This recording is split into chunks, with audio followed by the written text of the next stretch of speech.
नमस्कार, राज की बात देख रहे हैं आप राज ठाकुर के साथ। राज की बात में शुरुआत करेंगे देश के दिल दिल्ली की खबर के साथ, जहां राजपथ का नाम बदलकर कर्तव्य पथ रख दिया गया और कर्तव्य पथ पर सेंट्रल विस्टा प्रोजेक्ट का निर्माण जारी है। सेंट्रल विस्टा प्रोजेक्ट के एक हिस्से का आज उद्घाटन किया गया। यह आजाद भारत की बदलती तस्वीर है। यह गुलामी की मानसिकता से आजादी दिलाने वाली तस्वीर है। यह आत्मनिर्भर भारत के कर्तव्य पथ की तस्वीर है। यह पीएम मोदी के सपनों वाले भारत की तस्वीर है। आजाद भारत में अभी तक की ये एक कड़वी सच्चाई रही है कि हम गुलामी की याद से पीछा छुड़ाने में असफल रहे थे। और इस बार जिक्र जब लाल किले के प्रचारी से देश के प्रधानमंत्री नरेंद्र मोदी ने किया, तो पूरे देश में उम्मीद की एक किरण जग गई कि अब जबकि देश आजादी का 75वां अमृत महोत्सव मना रहा है, धीरे धीरे ही सही देश में ऐसी चीजों को हम पीछे छोड़ने में सफल होंगे जो हमारे दिल में रह रहकर गुलामी की याद ताजा कर रही है। हमें गुलामी की छोटी सी छोटी चीज भी कहीं नजर आती है, हमारे भीतर नजर आती है, हमारे आसपास नजर आती है, हमें उससे मुक्ति पानी ही होगी। पीएम मोदी की इसी अपील के बाद ये तय माना जा रहा था कि देश में नाम और ऐतिहासिक धरोहरों को लेकर सरकार कोई बड़ा फैसला लेगी, जिसकी शुरुआत दिल्ली में पर्यटकों के सबसे पसंदीदा जगहों में से एक राजपथ से हुई। एनडीएमसी की बैठक में फैसला लिया गया कि अब राजपथ का नाम बदलकर कर्तव्य पथ होगा। यहाँ आपको बता दें कि राजपथ उस सड़क को कहते हैं जो इंडिया गेट से राष्ट्रपति भवन को जोड़ती है, और ये पथ पिछले करीब 19 महीनों से बंद था। वजह थी सेंट्रल विस्टा प्रोजेक्ट के तहत युद्ध स्तर पर होने वाले काम, जिसके एक फेज का काम पूरा होने पर देश के प्रधानमंत्री ने अब उद्घाटन किया है। पीएम मोदी ने इस मौके पर नेताजी सुभाष चंद्र बोस की प्रतिमा का भी अनावरण किया।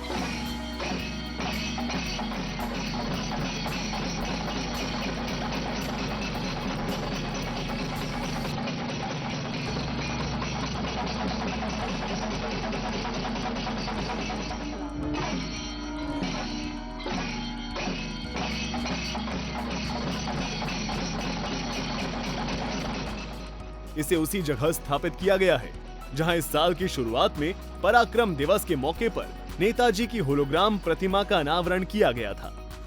बता दें कि इंडिया गेट से राष्ट्रपति भवन को जाने वाले 3.2 किलोमीटर एरिया को सेंट्रल विस्टा कहा जाता है, जिसके रीडेवलपमेंट का काम हुआ है और अब यहां पहले से काफी कुछ बदल गया है। सेंट्रल विस्टा प्रोजेक्ट के अधीन आने वाले सेंट्रल विस्टा एवेन्यू में क्या बदलाव हुए हैं, इसकी अगर हम आपको एक झलक दिखाएं तो हम दिखाते हैं कि क्या बदलाव हुए हैं। सबसे पहले जिस सड़क पे हम खड़े हैं, इसका नाम जो कि कल तक राजपथ था, कल नाम इसका बदल के कर्तव्य पथ किया गया। इसी कर्तव्य पथ के आसपास के जो इलाके हैं, यानी कि आसपास का जो एरिया है, उसमें बदलाव हम दिखाते हैं आपको क्या बदलाव हुए हैं। ये पूरा प्रोजेक्ट सेंट्रल विस्टा प्रोजेक्ट के अधीन है और सेंट्रल विस्टा एवेन्यू है ये जिसकी हम बात कर रहे हैं।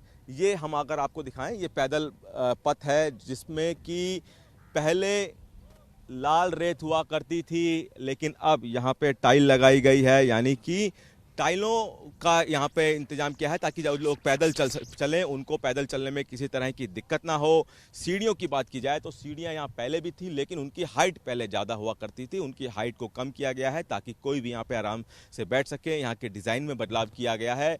वहीं अगर बात करें, चूंकि ये सेंट्रल विस्टा प्रोजेक्ट बहुत बड़ा प्रोजेक्ट है, इसमें पीएमओ से लेकर गृह मंत्रालय, और चूंकि संसद भवन भी नहीं बन रही है तो यहाँ तमाम तरह के बदलाव हैं। सेंट्रल विस्टा एवेन्यू की बात कर रहे हैं तो आसपास के जो पार्क हैं इनको भी एक्सटेंड किया गया है, यानी सड़क को थोड़ा चौड़ा करते हुए पार्क को भी चौड़ा किया गया है। झील है इनके पीछे की तरफ, वहाँ पे जब लोग आएंगे वो इसका आनंद ले सकेंगे। इसके अलावा बात की जाए तो यहाँ पे म्यूजिक, लाइट, ये तमाम तरह के इंतजाम यहाँ पे रहेंगे। तो सेंट्रल विस्टा प्रोजेक्ट के अधीन आने वाले सेंट्रल विस्टा एवेन्यू जो कि पब्लिक के लिए, क्योंकि खासतौर पर public Vijay Chowk, India gate, Rashtrapati Bhavan के पास का जो चौक है वहाँ आते हैं, और जब यहाँ पब्लिक आएंगी तो उनको यहाँ पे बिल्कुल जो नज़ारा है वो एक इंटरनेशनल फील की तरह मिलेगा। शुरुआत में central Vista project PM Modi के ड्रीम प्रोजेक्ट में से एक रहा है और इसे लेकर पीएम मोदी विरोधियों के निशाने पर भी रहे हैं। लेकिन मोदी के लिए एक बात आम है कि अगर पीएम मोदी कुछ ठान लेते हैं तो उसे अंजाम तक पहुंचाकर ही दम लेते हैं, और ये तस्वीर उसी की बानगी है। क्या है सेंट्रल विस्टा एवेन्यू? 3.2 किलोमीटर में फैला है सेंट्रल विस्टा। 20,000 करोड़ की लागत से बना। डॉक्टर विमल पटेल ने किया डिजाइन। सेंट्रल विस्टा प्रोजेक्ट में ये डेवलपमेंट शामिल: नया त्रिकोणीय संसद भवन, सामान्य केंद्रीय सचिवालय, 3 किलोमीटर के राजपथ का सुधार, नया प्रधानमंत्री आवास, नया प्रधानमंत्री कार्यालय, नया उपराष्ट्रपति एनक्लेव, नया त्रिकोणीय संसद भवन, पार्लियामेंट हाउस स्टेट। इन इमारतों में कोई बदलाव नहीं। Rashtrapati Bhavan, India Gate, War Memorial, Hyderabad House, Rail Bhavan, Vayu भवन। सेंट्रल विस्टा एवेन्यू की खासियत: घूमने वाले लोग कर सकेंगे शॉपिंग। एवेन्यू में होंगे 5 वेंडिंग जोन। हर जोन में होंगे 40-40 वेंडर। छोटी छोटी बास्केट में सामान बेचने की इजाजत। 8 दुकानों के 2 ब्लॉक किए गए तैयार। राज्यों के कल्चर से जुड़ी चीजें भी होंगी उपलब्ध। वेडिंग प्लाजा में पैदल चलने वालों के लिए खास इंतजाम। पैदल वालों के लिए बनाए गए 4 अंडरपास। पैदल चलने वालों के लिए कुल 16 पुल बनाए गए। वाणिज्य भवन और कृषि भवन की तरफ नहर में कर सकेंगे बोटिंग। नहर का एरिया कुल 19 एकड़ के करीब। दिल्ली से सूर्या समाचार के लिए विनय सिंह की रिपोर्ट। सेंट्रल विस्टा भव्य है, शानदार है। राज की बात ये कि इस नए अवतार में कर्तव्य की निशानी झलक साफ साफ देखी जा सकती है। अगली खबर का रुख करेंगे जो जुड़ी है अमित शाह से और उनकी सिक्योरिटी से। अमित शाह मुंबई दौरे पर रहे और मुंबई दौरे के दौरान उनकी सुरक्षा में सेंध का मामला सामने आया। जैसे ही पुलिस को शक हुआ, पुलिस ने एक शख्स को गिरफ्तार किया।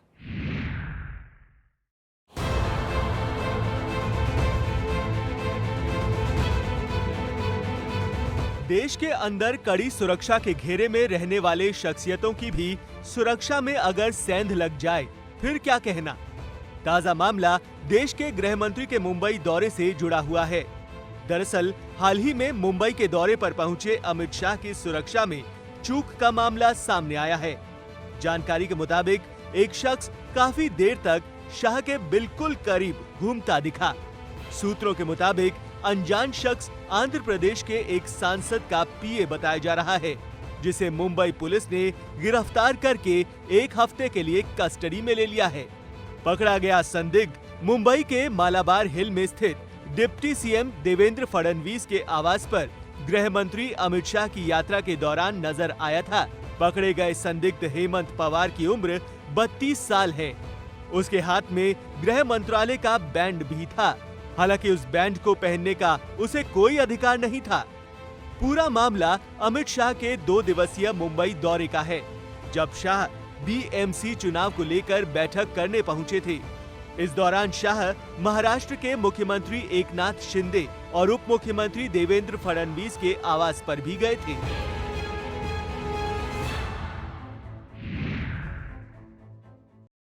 गिरफ्तार हुए शख्स का नाम हेमंत पवार है, जो 32 साल का है और खुद को वो आंध्र प्रदेश के एक सांसद का पीए बताता है।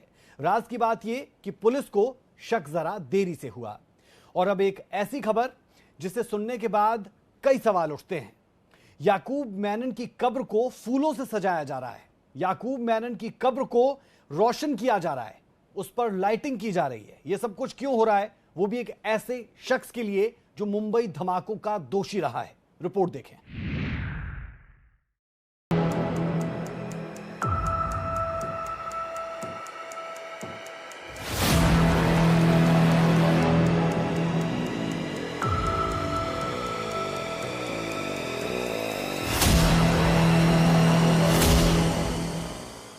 इन तस्वीरों के साथ ही महाराष्ट्र में सियासी महाभारत छिड़ गई है।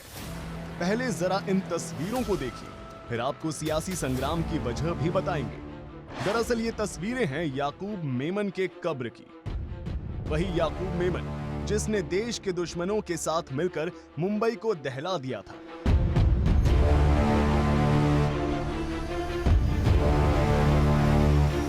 अब जरा विवाद की वजह भी जान लीजिए। आरोप है कि उसी गद्दार याकूब मेमन की कब्र को पहले मजार बनाया गया और फिर उस मजार को गुलजार किया गया। आरोप है कि सैकड़ों हिंदुस्तानियों का खून बहाने वाले याकूब मेमन की कब्र पर मार्बल और एलईडी लाइट्स लगाई गई और बीजेपी नेता राम कदम ने ये आरोप पूर्व की उद्धव सरकार पर लगाए हैं। राम कदम के सवाल उठाए जाने के बाद अब मुंबई पुलिस ने मेमन के कब्र से एलईडी हटवा दी है। अब जरा याकूब मेमन का वो गुनाह भी जान लीजिए जिसने उसे देश का गद्दार बना दिया था और जिसके बदले देश की सबसे बड़ी अदालत ने उसे मौत की सजा सुनाई थी। 12 मार्च 1993 को मुंबई में सिलसिलेवार 12 जगहों पर धमाके हुए जिसमें 257 लोगों की मौत हो गई थी। इन बम धमाकों में 700 से ज्यादा लोग घायल हुए थे। 2013 में सुप्रीम कोर्ट ने याकूब मेमन को दोषी ठहराया और फांसी की सजा मुकर्रर की। साल 2015 में याकूब मेमन को नागपुर जेल में फांसी दी गई थी। ब्यूरो रिपोर्ट, सूर्या समाचार। इस मामले में बीजेपी के पूर्व एमपी सरकार पर हमलावर है और सीधे सवाल उठा रहे हैं। लेकिन राज की बात यह कि यह सब कुछ होता चला गया 2 महीनों से और मौजूदा सरकार को इस बात की खबर तक नहीं। अगली खबर का रुख कर लेते हैं। खबर प्रधानमंत्री नरेंद्र मोदी के हिमाचल दौरे से जुड़ी है। 24 सितंबर की तारीख रैली के लिए तय हो चुकी है और इस दौरान 1.5 लाख के करीब युवा इस रैली का हिस्सा बनेंगे। आप इसे ऐसे भी समझ सकते हैं कि यह हिमाचल प्रदेश चुनाव की हुंकार।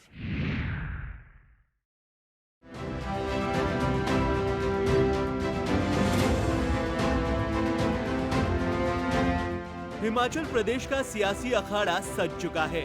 सत्ता के संग्राम में शह और मात की गोटियां फिट की जा रही हैं। सियासतदान सूबे की आवाम को नए नए सब्ज बाग दिखा रहे हैं और सत्ता हासिल करने की इस जंग में बीजेपी अपना ब्रह्मास्त्र चलाने जा रही है। वक्त तय हो चुका है, तारीख मुकर्रर हो चुकी है और इंतजार है तो तैयारियों के मुकम्मल होने का। दरअसल प्रधानमंत्री नरेंद्र मोदी 24 सितंबर को हिमाचल प्रदेश के मंडी जिले में हुंकार भरेंगे। मैं समझता हूं एक बहुत विशाल कार्यक्रम ये होने वाला है जिसमें प्रदेश भर से 1 लाख युवा विभिन्न विधानसभा क्षेत्रों से और प्रदेश भर के हर कोने से यहां पर पहुंचने वाले हैं। रैली मंडी जिले के पड्डल मैदान में होगी तो तैयारियां भी जोर शोर से चल रही हैं। दावा किया जा रहा है कि प्रदेश भर के 1 लाख युवा इस रैली में शरीक होंगे, जिन्हें बकायदा कार्ड देकर एंट्री करवाई जाएगी। तो निश्चित रूप से एक बड़ा आयोजन है और युवा जो कि हमारी शक्ति है, एक नई ऊर्जा और नए जोश का संचार माननीय प्रधानमंत्री के आगमन से निश्चित रूप से युवाओं में। माना जा रहा है कि पीएम मोदी की रैली से ही बीजेपी हिमाचल चुनाव का शंखनाद करेगी, जिसके बाद केंद्र के दिग्गज बीजेपी का मोर्चा संभालेंगे और अलग अलग रैली करके बीजेपी के लिए वोट मांगेंगे। शिमला से अरुण उनियाल, सूर्या समाचार। हिमाचल बीजेपी प्रधानमंत्री नरेंद्र मोदी की रैली की तैयारियों में जुटी है और राज की बात यह कि चुनावी शंखनाद के लिए प्रधानमंत्री नरेंद्र मोदी का हिमाचल दौरा बेहद आवश्यक भी था और साथ ही साथ जो जगह तय की गई वो भी बहुत सोच समझकर चुनी गई। खबर हरियाणा से है, जहां पर रोडवेज के पहियों को जाम कर दिया गया और यह सब कुछ इसलिए हुआ क्योंकि रोडवेज विभाग के एक कर्मचारी की मौत हुई, जिसके बाद साथी कर्मचारियों में रोष देखा गया।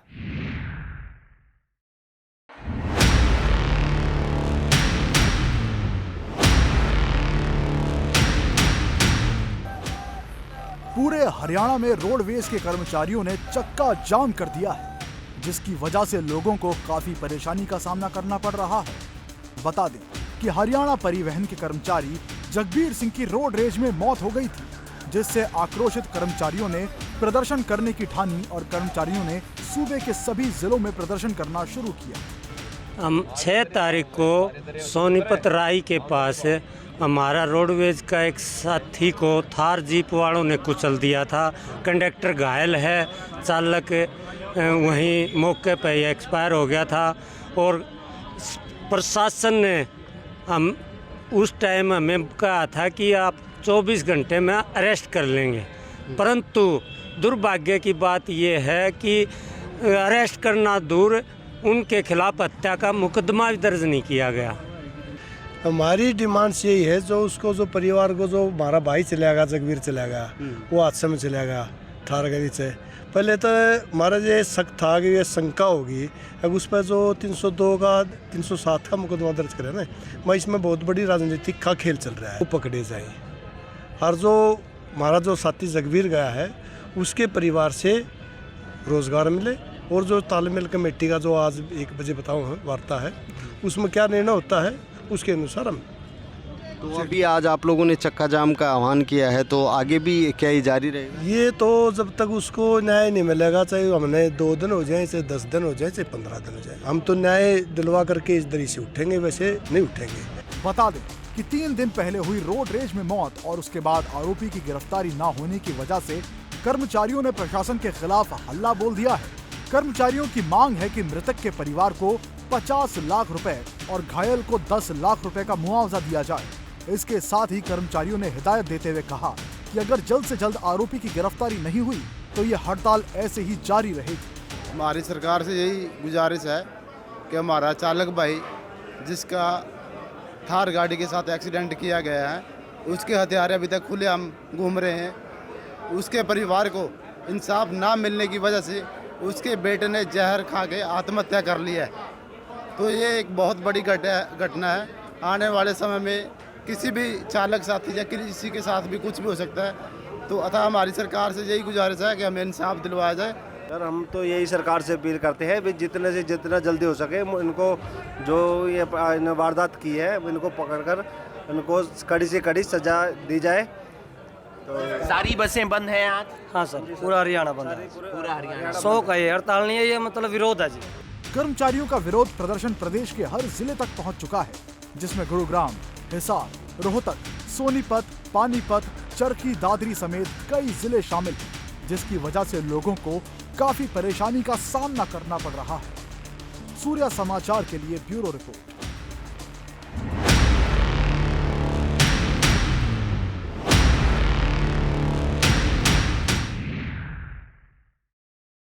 इस पूरे मामले में सोनीपत पुलिस ने आरोपी को पकड़वाने वाले को 50,000 रुपए इनाम की घोषणा की है। लेकिन राज की बात यह कि यह पूरा मामला पुलिस स्टेशन के बाहर होता है, लेकिन बावजूद इसके पुलिस आरोपी और उसकी गाड़ी को पकड़ पाने में अब तक नाकाम है। चलिए अब रुक करते हैं एशिया कप का क्रिकेट के मैदान का, जहां अफगानिस्तान और पाकिस्तान की टीम आमने सामने थी। मुकाबला बेहद रोमांचक था और पाकिस्तान ने आखिरी लम्हों में आखिरी ओवर में जीत दर्ज की, लेकिन इस दौरान जेंटलमैन गेम पर धब्बा भी लग गया। क्या क्रिकेट के मैदान पर और क्या क्रिकेट के मैदान के बाहर फैंस के बीच भी इस दौरान मारपीट हुई, ये रिपोर्ट देखें।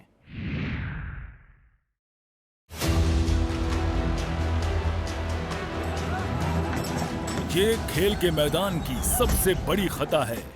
खेल के मैदान पर एक खिलाड़ी की यह हरकत किसी को भी गंवारा नहीं होगी, चाहे वो खेल प्रेमी हो, खिलाड़ी हो या फिर खेल के जानकार। जरा पाकिस्तानी क्रिकेटर आसिफ अली की बदसलूकी तो देखिए। एशिया कप के मुकाबले में वो सारी हदें पार कर गए। मुकाबला पाकिस्तान और अफगानिस्तान के बीच चल रहा था। फाइनल के लिए टिकट कटाने वाला ये मैच था, तो दोनों टीमों का सब कुछ दांव पर लगा हुआ था। इस बीच आसिफ अली आउट हुए तो जश्न तो बड़ा होना ही था। अफगानिस्तान के गेंदबाज ने आसिफ अली के मुंह के आगे जश्न मनाना शुरू कर दिया। फिर क्या था, आसिफ अली ने आपा खो दिया और वो अफगानिस्तान के गेंदबाज को धक्का दे बैठे। इतना ही नहीं, आसिफ अली ने मारने के लिए बैट भी तान दिया। क्रिकेट जैसे सभ्य खेल में इतिहास का ये बेहद काला दिन था। लेकिन क्रिकेट उस वक्त और ज्यादा शर्मसार हो गया जब मैच खत्म होने के बाद दोनों देशों के फैंस आपस में भिड़ गए। रोमांचक मुकाबले में पाकिस्तान ने 1 विकेट से जीत हासिल कर फाइनल की राह पक्की की, लेकिन इसके बाद दोनों टीमों के फैंस स्टेडियम में ही भिड़ गए। अफगानिस्तान के फैंस और पाकिस्तानी फैंस के बीच जमकर मारपीट हुई। इस दौरान अफगानिस्तान के फैंस ने स्टेडियम की कुर्सियां निकाल लीं और पाकिस्तानी फैंस को दौड़ा दौड़ा कर मारा। इतना ही नहीं, दोनों देशों के फैंस के बीच की ये झड़प स्टेडियम के बाहर भी देखने को मिली। खैर, शारजाह पुलिस अब इस मामले की जांच कर रही है, लेकिन इस मुकाबले में हुई 2 घटनाओं ने खेल भावना पर सवाल खड़े कर दिए हैं। ब्यूरो रिपोर्ट, सूर्या समाचार। पाकिस्तानी बल्लेबाजों का यह किरदार अक्सर खेल के मैदान पर देखने को मिलता है और इस पूरे मामले पर आसिफ अली पर कार्रवाई होना लगभग तय है। चलिए अब आपको एक ऐसी खबर दिखाते हैं जिसे देखने के बाद आप भी कहेंगे ये क्या हो रहा है। रोहतक में एक बुजुर्ग को यह बताने के लिए, जताने के लिए कि वो जिंदा है, खुद की अपनी बारात निकालनी पड़ी। ये रिपोर्ट जरा देखें।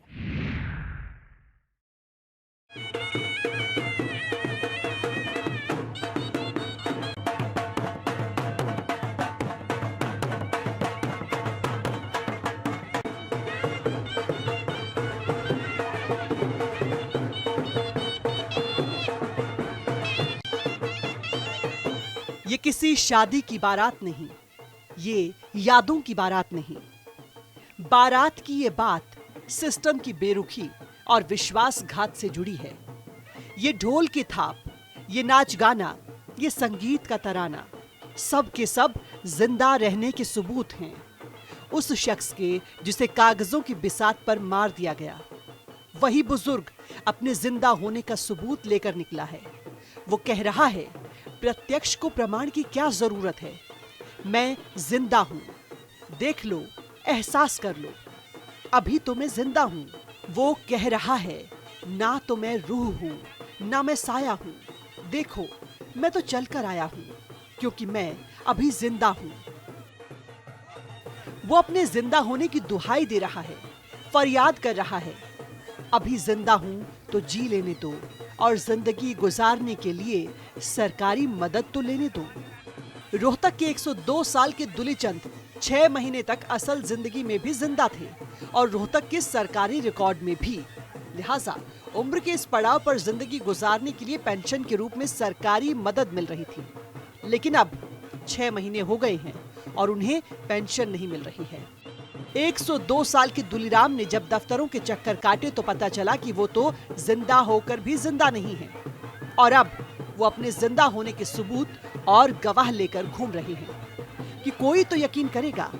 विरोध की ये बारात केनाल गेस्ट हाउस से होकर निकली तो बात पूर्व मंत्री मनीष ग्रोवर के कानों तक पहुंची और ये भरोसा मिला कि जल्द ही पेंशन की बहाली हो जाएगी। जैसे इनको बुजुर्ग को मृत दिखाया गया है और मेरी आपके चैनल से माध्यम से प्रशासन से मांग है, क्या उनके खिलाफ जिस अधिकारी ने ये हरकत की है उसके खिलाफ कार्रवाई होनी चाहिए और उनकी पेंशन बहाल होनी चाहिए। एज ए रोहतक का नागरिक होने के नाते, as a Bharatiya Janata party का उपाध्यक्ष होने के नाते, जो 60 साल के ऊपर के पेंशन है, विधवा पेंशन है, जो रूल हैं सरकार के, वो बिल्कुल तय हैं, उनको मिलेगी। अगर किसी ने ये शरारत की है उसके खिलाफ कार्रवाई होनी चाहिए। लापरवाही।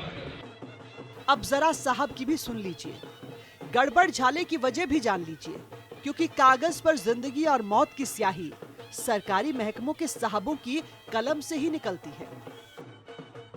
इनकी फैमिली आईडी में इनको मृत दिखा दिया है, तो वो मैंने कहा कि एक दरखास्त दे दो, इन्होंने दे दी है, तो वो हम जो प्रोसीजर है, ऑनलाइन प्रोसीजर है, उसके तहत उसकी वेरिफिकेशन करा के भिजवा देंगे।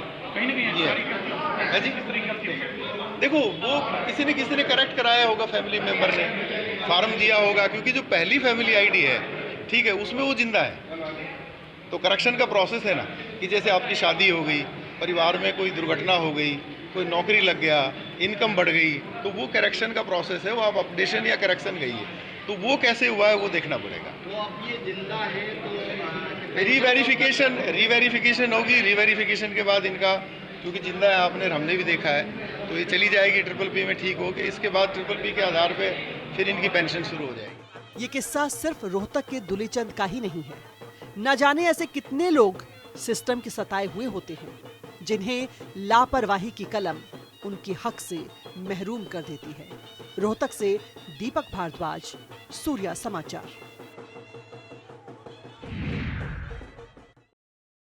सिस्टम को समझाने और अपनी रुसवाई जताने का ये एक नया अंदाज दिखा। हो भी क्यों ना, 102 साल के बुजुर्ग को मरा हुआ जो बता दिया गया था। राज की बात यह कि कभी कभी ऐसे बहरे हो चुके सिस्टम को जगाने के लिए ढोल बजाने ही पड़ते हैं। राज की बात में आज के लिए हमारा और आपका साथ इतना ही। मुझे मेरी पूरी टीम को दीजिए इजाजत, लेकिन खबरों का सिलसिला सूर्या समाचार पर लगातार जारी है। नमस्कार।